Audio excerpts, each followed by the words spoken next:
Info penting untuk para pengguna bahan bakar minyak, BBM, bersubsidi minyak tanah dan biosolar. Kemungkinan, pemerintah akan menghapus BBM subsidi mulai tahun 2027. Hal itu disampaikan Ketua Dewan Ekonomi Nasional, DEN, Luhut Binsar Panjaitan dalam acara Bloomberg Technos Economic Outlook 2025, Kamis 20 Februari 2025. Luhut menyebut, hal tersebut bahkan sudah disampaikan kepada Presiden Prabowo Subianto. Hal ini dikarenakan pemerintah akan menerapkan BBM satu harga. Kedepannya, subsidi tidak akan lagi berbasis komoditas, melainkan berbasis penerima. Subsidi akan diberikan untuk orang-orang yang memenuhi syarat untuk mendapatkan subsidi, kata Luhut. Menurutnya, dengan skema peralihan subsidi tersebut, maka pemerintah bisa menghemat triliunan rupiah.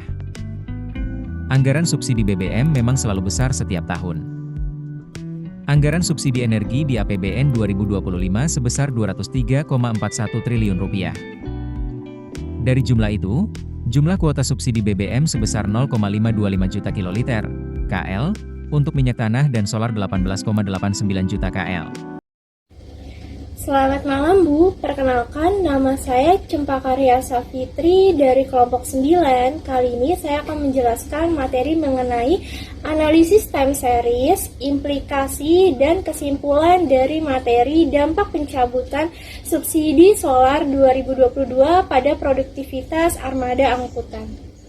Selamat malam, perkenalkan nama saya Cindy Antika. Saya akan membacakan materi tentang kebijakan subsidi BBM, faktor adanya subsidi BBM, dan output logistik dan dampak pencabutan subsidi. Hai, selamat malam. Perkenalkan, nama saya Sucia Pram Putri dari kelompok 9. Saya akan menjelaskan bagian dari salah satu materi kelompok saya, yaitu pertama ada dampak pencabutan subsidi, yang kedua ada produktivitas armada, yang ketiga ada pihak yang diuntungkan dan dirugikan.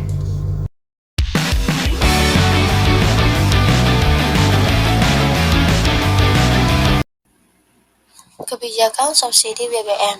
Subsidi BBM atau bahan bakar minyak, khususnya solar, merupakan bentuk intervensi pemerintah untuk menekan harga energi demi menjaga stabilitas biaya produksi dan daya beli masyarakat. Dalam konteks sektor logistik, subsidi ini secara langsung mengurangi biaya operasional armada angkut barang, menjadikannya instrumen penting dalam menjaga efisiensi distribusi dan harga barang. Faktor adanya subsidi BBM terbagi menjadi 3. Yang pertama, menjaga kestabilan harga komoditas, yaitu BBM merupakan input penting dalam hampir semua sektor, termasuk logistik, pertanian, dan industri. Yang kedua, mendorong pertumbuhan sektor strategis, yaitu subsidi BBM membantu sektor logistik tetap kompetitif, terutama dalam negara kepulauan seperti Indonesia, yang sangat bergantung pada transportasi darat dan laut. Yang ketiga, perlindungan terhadap kelompok rentan, yaitu armada angkut rakyat dan UMKM. Logistik sangat bergantung pada BBM bersubsidi untuk bertambah menghadapi tekanan biaya. Output logistik dan dampak pencabutan subsidi. Yang pertama, penurunan produktivitas angkutan, yaitu biaya operasional naik menyebabkan pengurangan frekuensi pengiriman atau efisiensi muatan. Yang kedua, ada kenaikan harga bahan baku, yaitu transportasi menjadi lebih mahal sehingga biaya bahan baku naik. Yang ketiga, penurunan marginal produk atau MP bahan baku sebesar 8%, yaitu efisiensi input penurunan karena transportasi menjadi faktor pembatas menurunkan output per unit bahan baku. Perkenalkan, nama saya Suciaprana Putri. Saya dari kelompok 9 akan mempresentasikan dampak pencabutan subsidi solar 2022 pada produktivitas armada angkutan. Baik, saya akan menjelaskan untuk slide ke-6. Dampak pencabutan subsidi yaitu diantaranya pertama yaitu ada kenaikan harga barang dan jasa, di mana memiliki dampak dari kenaikan harga barang dan jasa ini yaitu biaya produksi meningkat dan harga jual pun naik. Yang kedua, dampaknya yaitu penurunan daya beli masyarakat dan berdampak kepada konsumsi rumah tangga melemah, terutama golongan menengah ke bawah. Yang ketiga ada inflasi, di mana memiliki dampak yaitu pencabutan subsidi mendorong kenaikan inflasi jangka pendek. Yang keempat yaitu ada dampak beban ekonomi sektor tertentu, contohnya industri berbasis energi dan transportasi terkena dampak besar. Yang kelima ada dorongan untuk efisiensi, di mana memiliki dampak ke perusahaan dipacu untuk lebih inovatif dan hemat biaya. Di mana dari dampak pencabutan subsidi ini memiliki dampak positif sendiri, yaitu salah satunya untuk perusahaan agar lebih inovatif dan hemat biaya. Yang terakhir ada penghematan anggaran negara, di mana dari dampak ini sendiri negara dipaksa untuk menghemat anggaran negara ini, dan dana subsidi bisa dialihkan ke sektor produktif lainnya seperti pendidikan dan kesehatan. Oke, lanjut untuk slide ketujuh, yaitu ada produktivitas armada, di mana produktivitas armada ini diantara lainnya yaitu pemanfaatan armada, persentase waktu armada aktif beroperasi dibandingkan total waktu tersedia, jumlah muatan yang diangkut sama dengan volume barang atau jumlah penumpang yang diangkut dalam periode tertentu, efisiensi rute, yaitu optimalisasi jarak tempuh dalam waktu perjalanan untuk mengurangi biaya operasional, tingkat pemeliharaan armada yaitu frekuensi dan kualitas perawatan untuk menjaga kinerja optimal, pengelolaan waktu tunggu yaitu minimasi waktu armada menganggur untuk meningkatkan produktivitas. Oke, selanjutnya ada untuk slide ke-8, pihak yang diuntungkan dan dirugikan. Pihak yang diuntungkan yaitu pemerintah, penghematan anggaran subsidi, sektor swasta yang mampu beroperasi lebih efisien, investor karena transparansi fiskal meningkat, lembaga keuangan negara. Pihak yang dirugikan, masyarakat berpenghasilan rendah, daya beli menurun, usaha kecil yang bergantung pada subsidi, industri transportasi dan energi berbasis subsidi, konsumen umum menghadapi kenaikan harga. Di sini bisa kita simpulkan bahwa pihak yang diuntungkan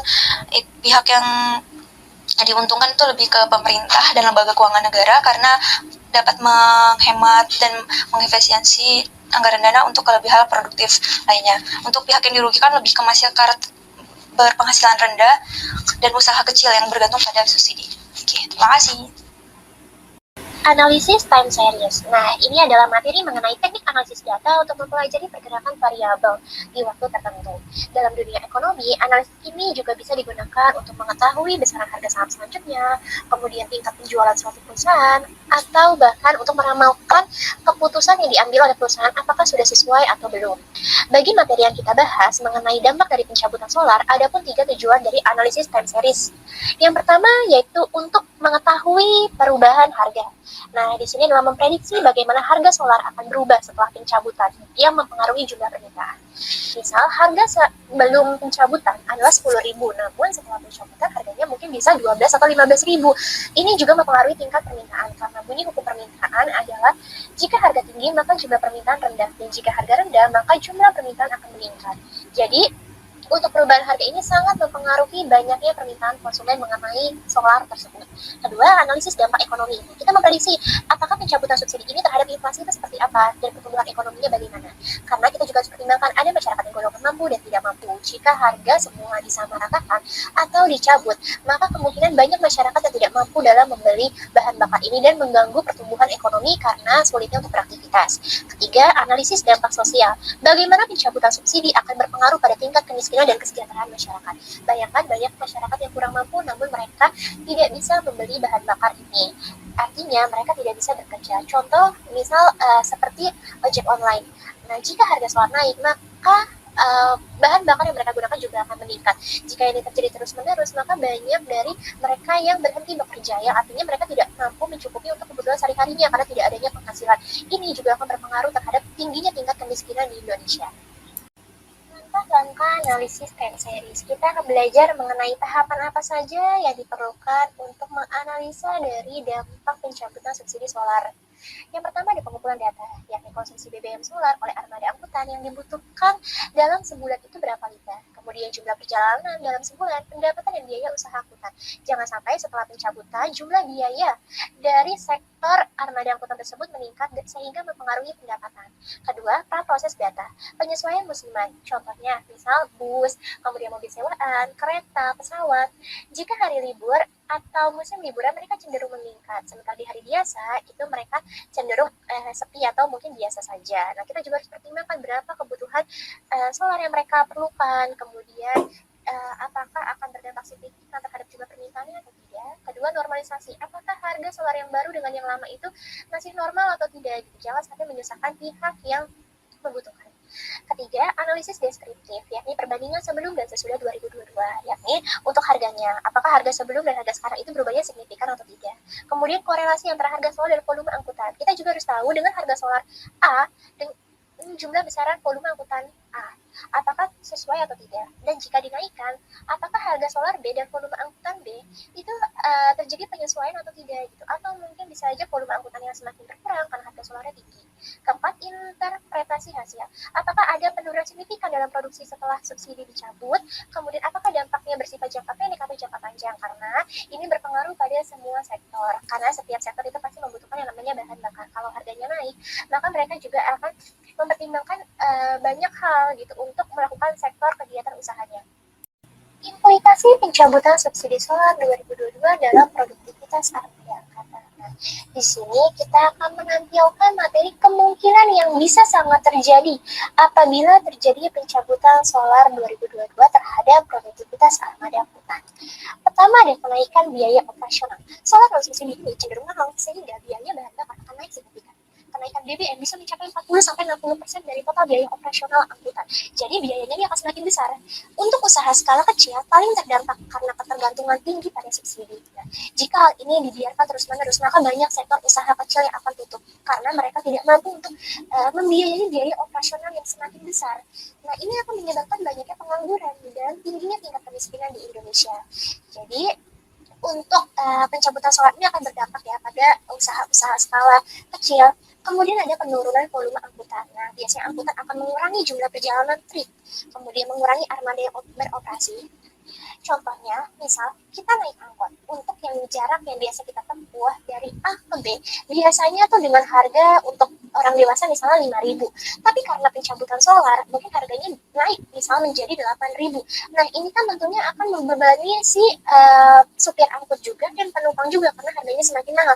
Atau kalau ini supirnya tidak mau membebani masyarakatnya, maka biasanya mereka akan mengurangi perjalanan yang jauh. Mungkin yang tadinya bisa sampai dari tempat A, B, C, D, mungkin sekarang cuma sampai ke kota A, ke kota B saja. Nah, ini tujuannya mereka lakukan untuk bisa irit bahan bakar. Tapi kalau ini terjadi terus-menerus, maka mobilitas masyarakat juga akan menurun. Gitu. Jadi makanya pencabutan ini sangat berpengaruh signifikan terhadap volume angkutan. Ketiga, tarif angkutan. Di sektor angkutan barang, kenaikan tarif bisa muncul kapan saja yang akan memicu kenaikan harga logistik dan barang konsumsi. Nah, mungkin biasanya kalau kita pesan barang online yang tadinya gratis ongkir, karena subsidi dicabut mungkin ada ongkir dan ongkirnya tuh bisa mahal gitu. Ataupun yang awalnya kita ongkirnya mungkin cuma 10.000 untuk pengiriman barang dari luar kota, sekarang mungkin bisa 30-40.000. Nah, ini kan juga merugikan pihak yang memesan ya, nggak hanya pihak yang berjualan saja gitu. Jadi tarifnya juga akan naik, harga barangnya juga akan meningkat gitu. Karena kan untuk kita bisa menjual barang itu juga harus memperhatikan biaya yang kita keluarkan untuk memperoleh barang tersebut. Kalau misalnya biayanya besar, berarti harga barangnya naik. Nanti jumlah permintaannya juga bisa turun karena kan harganya semakin mahal. Studi kasus, PT Nusantara Logistik menyediakan layanan angkutan bahan baku tekstil dari Pelabuhan Tanjung Emas, Semarang ke pabrik-pabrik di Solo dan sekitarnya. Armada mereka didominasi oleh truk diesel yang sebelumnya menikmati subsidi solar.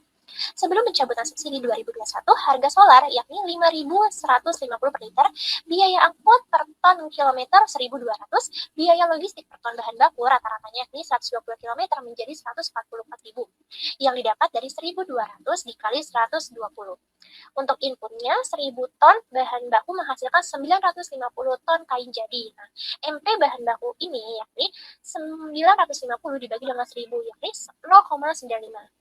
Namun, setelah pencabutan subsidi 2022, harga solar itu naik menjadi 6.800 sampai 7.200 per liter. Biaya angkut per ton naik jadi 1.500. Nah, ini naiknya 25%.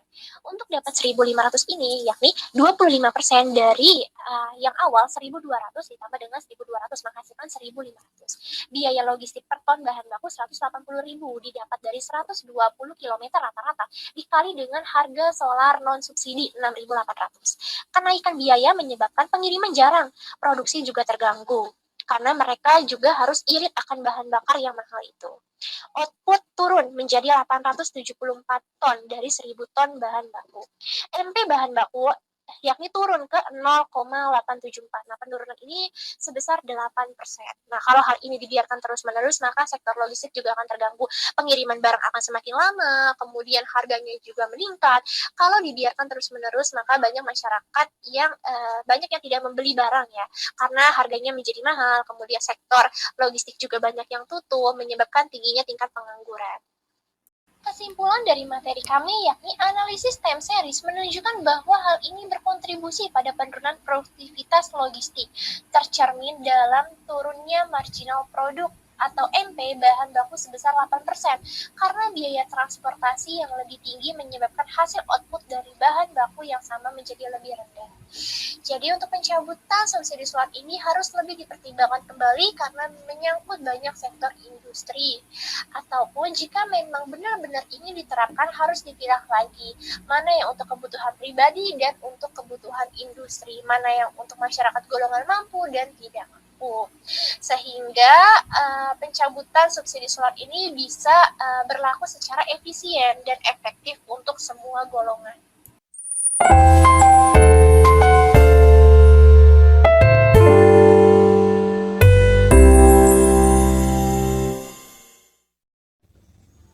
Sekian dari materi yang dapat kami sampaikan, kurang lebihnya mohon maaf. Semoga untuk pendengar bisa memahami dampak dari pencabutan subsidi solar. Selamat malam. Baik, sekian penjelasan materi dari saya ucapkan terima kasih. Wassalamualaikum warahmatullahi wabarakatuh. Selamat malam. Baik, sekian penjelasan materi dari saya, kurang lebihnya mohon maaf. Terima kasih dan selamat malam.